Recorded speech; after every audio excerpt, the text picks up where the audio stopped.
Bismillahirrahmanirrahim. Alhamdulillahilladzi khalaqal khalqa li hikmah wa khalaqana lil ibadati wal ma'rifah. Ashhadu an la ilaha illallah wahdahu la syarika lah wa ashhadu anna sayyidana Muhammadan abduhu wa rasuluhu ila jami'il ummah. Allahumma salli wa sallim wa barik ala sayyidina wa habibina Muhammadin kashifil ghummah wa ala alihi wa ashabihi wa dzurriyyatihi wa atba'ihi ila yaumil qiyamah, amma ba'du. Yang kita hormati dan kita cintai para habaib dan para alim ulama, para muhibbin, hadirin hadirat rahimakumullah. Alhamdulillah, segala puji bagi Allah. Kita haturkan syukur kita kehadirat Allah Subhanahu wa taala yang telah mengumpulkan kita dalam zikrullah dan kalimah thayyibah lainnya. Semoga Allah mengumpulkan kita selalu dalam kebaikan dan takwa. Amin ya rabbal alamin. Salawat dan salam kita haturkan kepada baginda kita, junjungan kita Nabi besar Muhammad sallallahu alaihi wasallam dan seluruh keluarga, para sahabat, zuriat dan pengikut beliau sampai hari akhir nanti. Para muhibbin rahimakumullah, al-hikmatu tsaminah minal hikamil ataiyah. Qala al-imam Ahmad bin Athaillah as-Sakandari rahimahullah wa nafa'ana bi'ulumi. Hikmah yang kedelapan daripada al-hikam al-ataiyah. Berkata pengarang al-imam Ahmad bin Athaillah as-Sakandari rahimahullah, idza fatahalaka wijhatan minat ta'arruf fala tubali ma'aha an qalla amaluk fa innahu ma fatahaha alayka illa wa huwa yuridu an yata'arrafa ilaik alam ta'lam anna at-ta'arrufa huwa muriduhu alayk wal a'malu anta muhdiha ilaih wa aina ma tuhdihi ilaih mimma huwa muriduhu alaik. Artinya, apabila Allah membukakan bagi engkau satu pintu daripada ma'rifah, apabila Allah membukakan bagi engkau satu sisi, satu jalan daripada ma'rifat, maka janganlah engkau heran besertanya itu bahwa sedikit amal engkau. Bahwasanya Allah tidak membukakan itu pintu ma'rifah bagi engkau, melainkan bahwa Allah ingin memperkenalkan kepada engkau. Apakah engkau tidak tahu bahwa memperkenalkan itu adalah Allah yang mendatangkan atas engkau, sedangkan amal-amal ibadat itu engkau yang mempersembahkannya kepada Allah? Manakah yang lebih mulia, sesuatu yang kau persembahkan kepada Allah dibanding sesuatu yang Allah datangkan atas engkau? Tentu lebih mulia yang Allah datangkan kepada engkau itu. Ada manusia yang ingin ma'rifat kepada Allah, sehingga orang ini berusaha sedemikian rupa agar bisa ma'rifat itu. Segala macam amal daya upaya dipersembahkannya untuk Allah, dengan harapan Allah bersedia berkenalan dengan dia. Ada sebagian manusia yang hanya punya sedikit amal, tetapi Allah yang ingin berkenalan kepada manusia itu. Allah yang ingin mengenalkan dirinya kepada hamba itu. Janganlah amal yang sedikit tadi dianggap heran, dianggap aneh. Manakah antara dua itu yang lebih mulia, yang lebih afdal? Tentu yang Allah ingin memperkenalkan dirinya kepada hambanya tadi, itu yang lebih utama.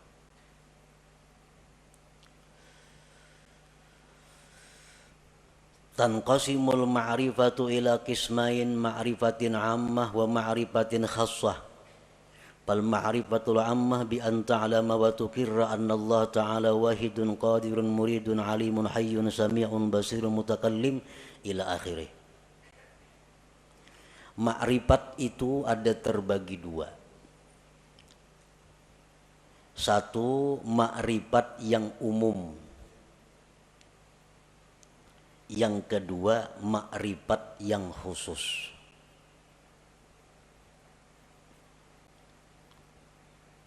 Dalam istilah lain ada yang menyebut ada ma'rifat itu ilmiah, ada ma'rifat itu dzauqiyah.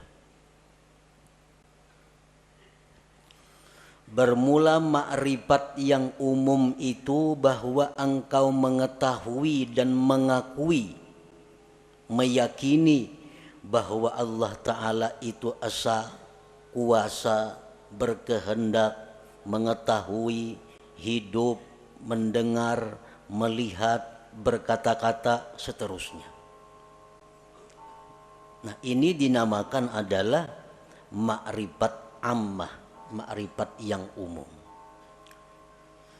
Kita tahu, kita mengetahui, meyakini, mengakui bahwa Allah esa.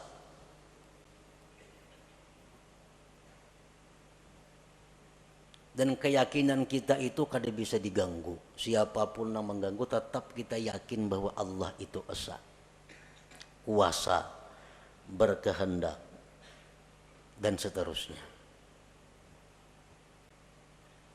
Nah, ini disebut ma'rifat umum. Wa tahsulu hadhil ma'rifah bitta'allum wa tafakkur wal istidlal, dan ma'rifat umum ini didapat dengan belajar, tafakkur, dan mencari dalil. Inilah ma'rifat yang dimaksud dengan awwaluddin ma'rifatullah. Awal agama itu adalah ma'rifat kepada Allah. Nah, ma'rifat umum ini maksudnya. Dan setiap orang yang beriman mempunyai ma'rifat umum ini. Setiap orang yang beriman mengetahui, meyakini bahwa Allah bersifat dengan sifat kesempurnaan, kebesaran, dan keelokan. Maha suci Allah bersifat kekurangan, aib, dan celah. Itu sudah setiap orang beriman. Mereka sudah punya ma'rifat yang umum ini. Wal ma'rifatul khassah, nah ma'rifat khusus. Ma'rifat khusus inilah yang dikatakan oleh para ulama sufi. Inna fid dunya jannatan man dakhalaha lam yashtaq ila jannatil akhirah ala wahiyya ma'rifatullahi ta'ala. Di dalam dunia ini ada surga. Di dalam dunia ini ada surga. Siapa yang masuk ke dalam surga itu, dia tidak ingin lagi kepada surga akhirat. Surga apakah yang ada di dunia itu? Ialah ma'rifatullah, ma'rifat kepada Allah. Nah, ini ma'rifat khassah, ma'rifat dzauqiyah ngarannya, bukan ma'rifat ammah tadi. Apa yang dikatakan oleh Al-Habib Al-Qutub Abu Bakar Al-Adani Al-Idrus, man arafallah safalahul aish wa tabat lahul hayat. Barang siapa yang ma'rifat kepada Allah, maka hidupnya dipenuhi dengan kebahagiaan dan kesenangan. Nah, ini ma'rifat yang khassah ini maksudnya. Ma'rifatullah yang khusus ini.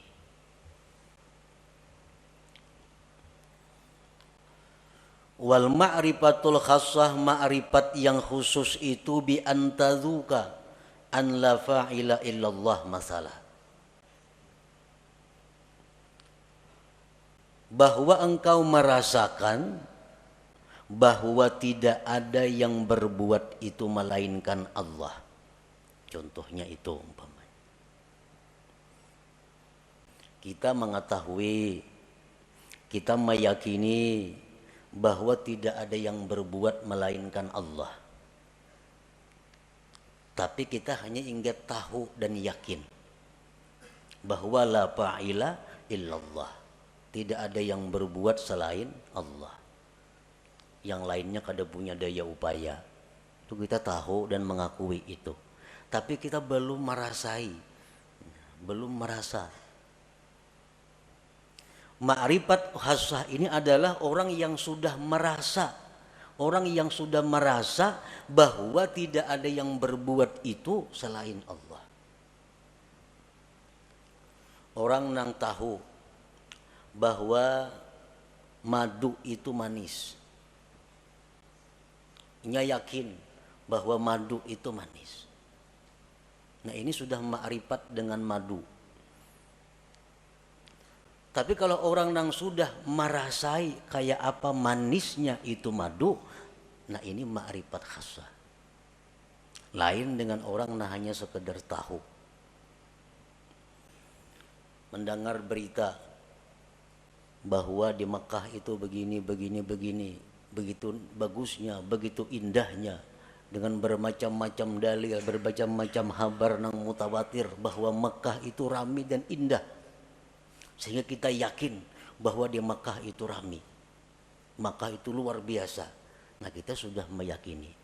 Tapi andai kita ke sana langsung berangkat ke Makkah, sampai di sana melihat seorang bagaimana Makkah itu, lain rasanya lawan nang hanya sekedar tahu. Nah, itu jualah orang yang ma'rifat kepada Allah ini. Orang nang hanya tahu, hanya ma'rifat bahwa tidak ada yang berbuat hanya Allah, tapi belum merasa, lain dengan orang yang sudah merasa. Kayak apa rasanya? Rasanya nang tidak ada berbuat selain Allah itu. Bi antazuka an la fa'ila illallah masalan. Dengan bahwa merasa engkau bahwa tidak ada yang berbuat itu kecuali Allah. Nah, kalau sudah kita merasa demikian, fala tajidu fi qalbika dhiqatan wa tawbihan fi ma kana wa ma yakunu wa ma sayakun, maka tidak kau dapati di hati engkau kesempitan, mencela pada yang telah terjadi, yang sedang terjadi, dan yang akan terjadi. Orang tuh kalau sudah merasai kayak apa rasanya, keyakinan bahwa tidak ada yang berbuat hanya Allah, merasai sudah itu inya, maka hati orang ini kada sempit lagi. Hati orang ini kada ada lagi mencela terhadap apa yang dihadapinya, baik nang dahulu, baik sekarang, baik yang akan datang.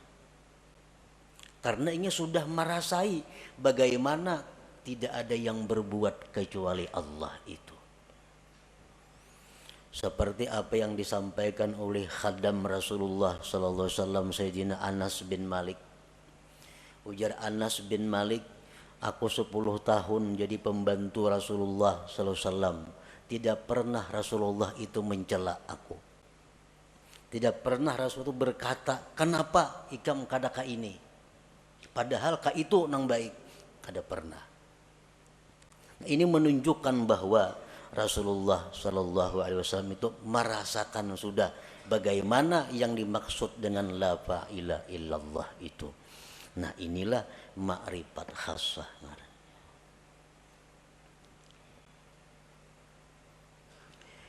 Wa yumkinu ayyarqal insan ila sa'idi hadhihi al-ma'rifah min ahadi tariqain la thalitha lahuma.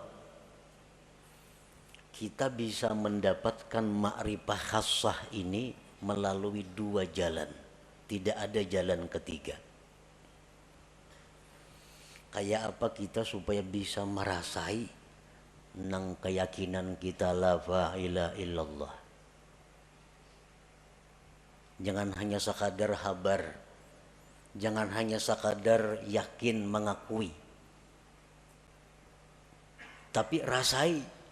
Nah, rasai kayak apa? Yang tidak ada berbuat kecuali Allah itu. Nah, supaya bisa merasai itu ada dua jalannya. Yang pertama disebut tariqul hidayah wal inabah. Yang kedua disebut tariqul ijtiba wal istifa. Ada jalan hidayah dan inabah, ada jalan ijtiba dan istifa. Nah, hanya dua jalan itu.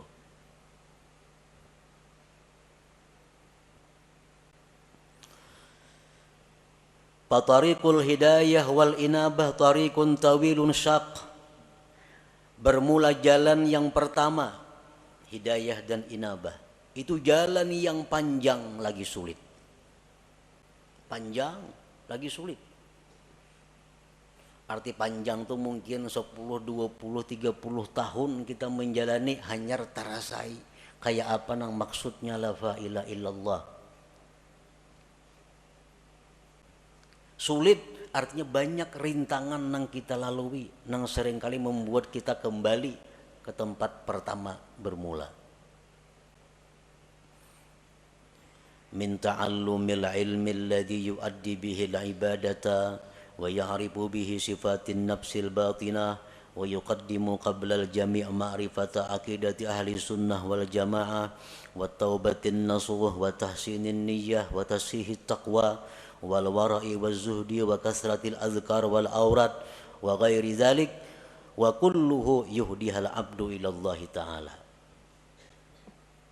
Belajar dahulu ilmu, nang dengan ilmu itu kita bisa beribadah, bisa sembahyang, berwudu sebagainya.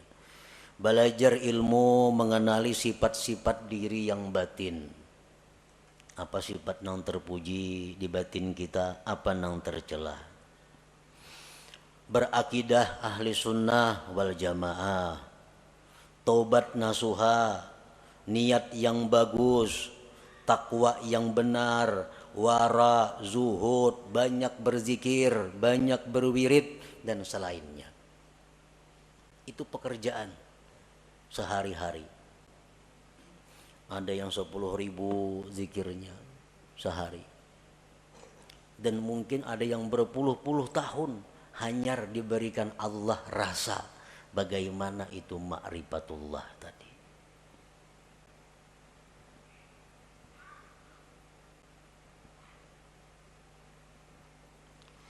Wa ammat tariqus tsani, adapun jalan yang kedua, tariqul ijtiba wal istifa. Fayakunul bad'u minallah ilal abdi. Jalan yang kedua ini adalah jalan di mana Allah yang ingin menariknya. Jalan pertama tadi si hamba nang baka hendak. Kisahnya si hamba nang hendak ma'rifat lalu inya beribadah, beramal, berguru. Nah, nang kedua ini adalah Allah yang ingin menariknya. Yakunul insan mustadhrikan fi syurudihi wa bu'dihi anillah wa faj'atan tudrikuhu rahmatun minallahi ta'ala. Ini manusia tenggelam dalam kejauhan daripada Allah. Pekerjaannya manusia ini sibuk mengurus dunia. Kada tahu diwirid, sembahyang pun kadang-kadang pray. Pekerjaan-pekerjaan maksiat banyak dilakukannya. Tetapi secara mendadak Allah memperdapati dengan rahmatnya.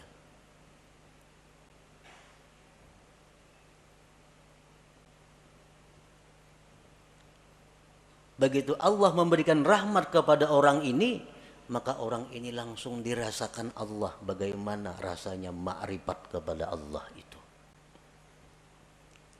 Banyak tokoh-tokoh yang terkemuka yang melalui jalan yang kedua ini, seperti Fudail bin Iyad, Malik bin Dinar, Utbatul Gulam dan lain. Orang yang dulunya sesat, dulunya jahat, tetapi Allah dengan rahmatnya secara mendadak mengejutkan, menarik orang ini. Seperti Fudail, kita mendengar tahu kisah Fudail bin Iyad, orang yang kehidupannya hanya jadi perampok di tengah jalan. Perampok di tengah malam satu hari hendak menaiki rumah kekasihnya. Begitu naik ke rumah kekasihnya, mendengar ada orang mengaji Al-Quran yang ayatnya alam ya'ni lilladzina amanu an takhsha'a qulubuhum li dzikrillah. Begitu ayat itu masuk ke pendengaran Fudail, Fudail terjatuh. Nah, setelah itu Fudail tobat, langsung ditarik oleh Allah Subhanahu wa taala, dirasakan bagaimana ma'rifat kepada Allah. Akhirnya Fudail menjadi salah seorang aulia besar pada masanya itu.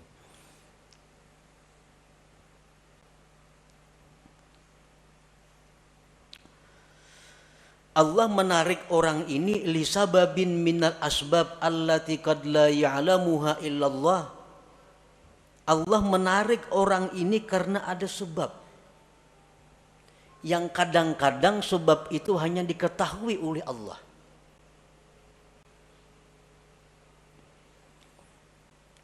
Kenapa orang ini maka ditarik oleh Allah?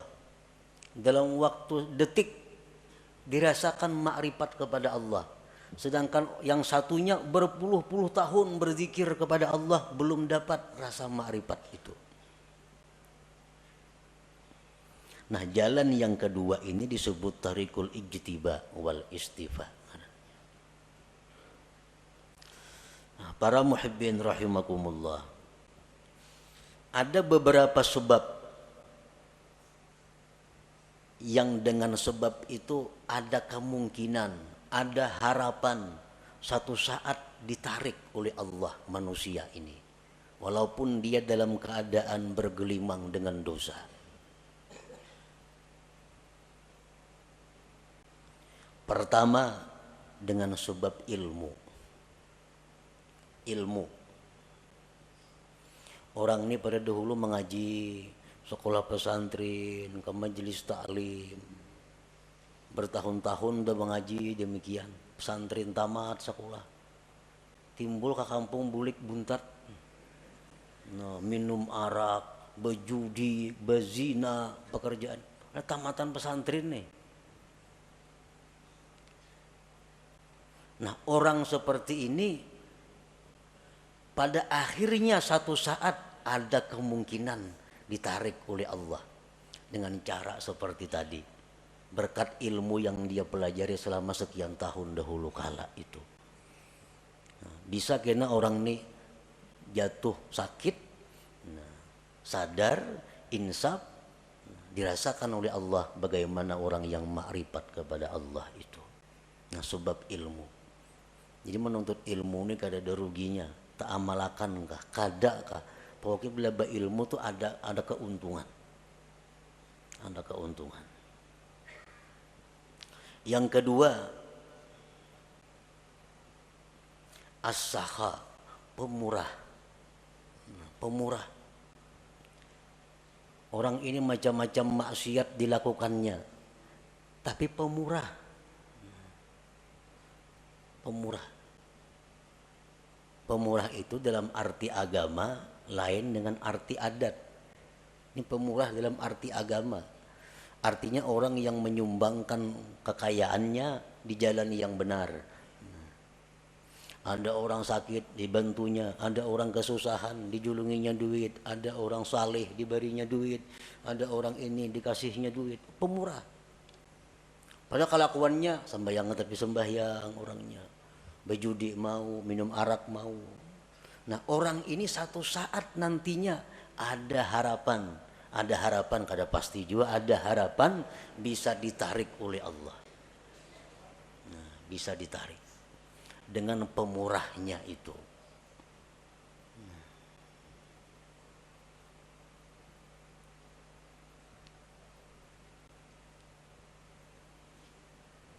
Yang ketiga, al-adlu, adil. Ini seorang pejabat. Seorang pejabat ini bergelimang dengan dosa. Macam-macam dosa dilakukannya. Tetapi satu orang ini, dia adil. Sewaktu ia menjabat, di matanya sama, semua adalah rakyat. Baik anaknya, baik bininya, mintuhanya, iparnya, kamanakannya, semuaan rakyat sama. Kadang-kadang mesti diutamakannya. Kalau panggil ini minantuku utamakan kadada. Ini ipar kadada. Semuaan rata di matanya rakyatnya. Nah, orang ini waktu menjabat adil. Padahal kelakuan lain-lain banyak maksiat dilakukannya. Nah, berkat inya adil sewaktu menjabat itu, orang ini ada harapan suatu saat akan ditarik oleh Allah, dirasakan bagainya kepadanya ma'rifatullah itu.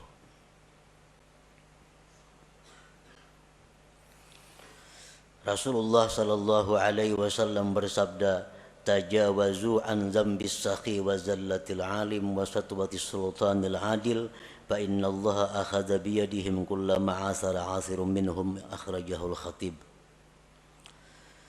Ujar Nabi kita, maafkanlah kesalahan orang-orang alim, orang-orang pemurah, raja-raja, penguasa-penguasa yang adil itu. Karena Allah memegang tangan mereka. Bila mereka tergelincir, Allah yang akan menarik mereka.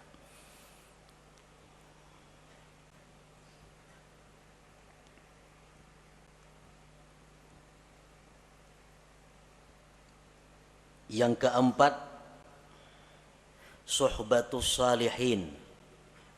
Orang ini bersahabat dengan orang-orang saleh, dekat dengan orang saleh.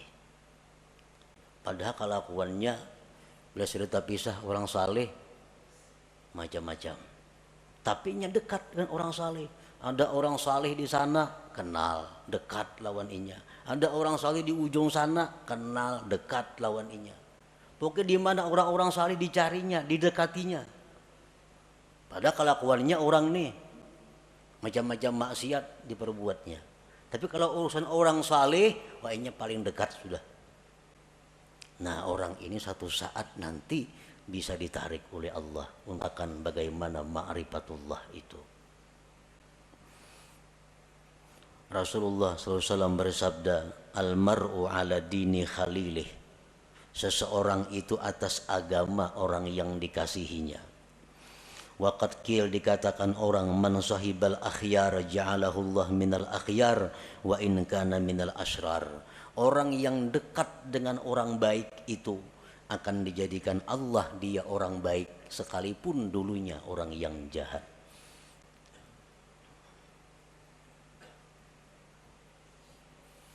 Yang kelima, mahabbatus salihin. Cinta kepada orang-orang saleh atau dicintai oleh orang saleh.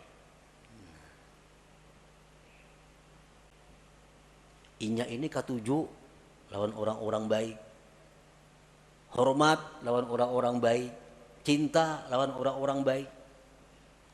Atau orang ini kada tahu manahu, cuma orang-orang saleh katuju lawan inya. Nah, orang-orang ahli zikir katuju lawan inya. Orang-orang ahli salawat katuju lawan inya itu. Dikatujui oleh orang-orang baik. Nah, maka orang itu ada harapan nantinya akan ditarik oleh Allah Subhanahu wa ta'ala. Selanjutnya lagi, kasratus salah ala Nabi sallallahu alaihi wasallam. Banyak bersalawat lawan Nabi. Orang ini pemabuk, penzina, penjudi, tapi dalail seminggu sehatam.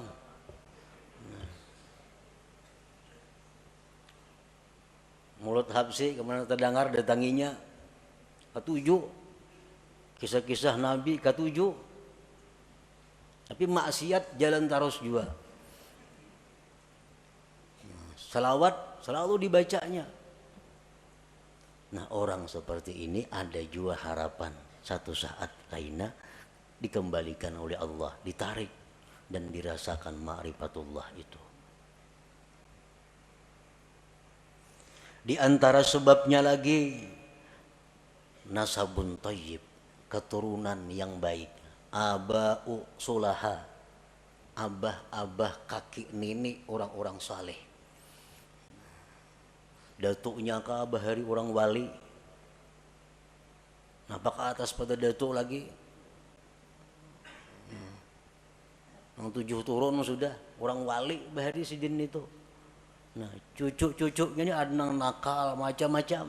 Tapi akhirnya kayaknya bisa ada harapan cucunya itu insaf dan ditarik oleh Allah Subhanahu wa taala berkat doa-doa daripada orang-orang dahulu, kakek moyang nenek moyangnya itu. Nah, jadi itu bagian daripada sebab-sebab yang dengan sebab itu Allah menarik seseorang ini menjadi kekasihnya dan dirasakannya bagaimana ma'rifat kepada Allah Subhanahu wa taala itu. Nah, para muhibbin rahimakumullah.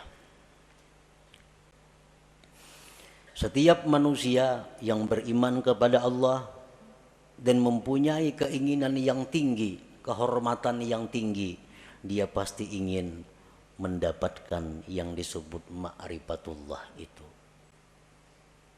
Bagaimanapun kelezatan yang ada di dalam dunia, bagaimanapun ada kemewahan yang ada dalam dunia, bagaimanapun keindahan yang ada dalam dunia, kalau seseorang itu sudah merasakan bagaimana ma'rifatullah, ma'rifat kepada Allah itu, maka semuanya akan hilang.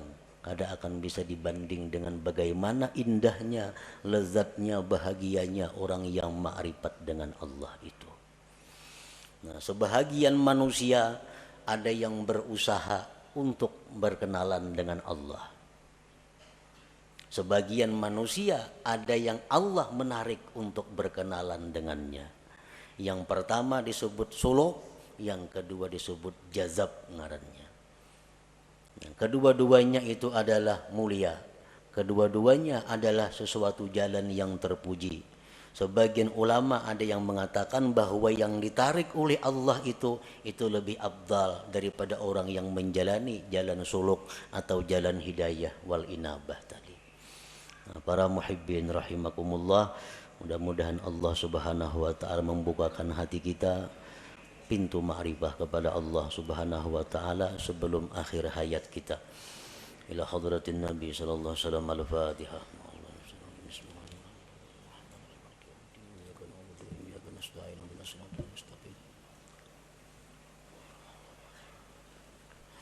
Ya Allah biha, ya Allah biha, ya Allah bihusnil khatimah. Ya Allah biha, ya Allah biha, ya Allah bihusnil khatimah. Ya Allah biha, ya Allah biha, ya Allah bihusnil khatimah. ويا أيها الراجون منه شفاعة صلوا عليه وسلموا تسليما. اللهم صل وسلم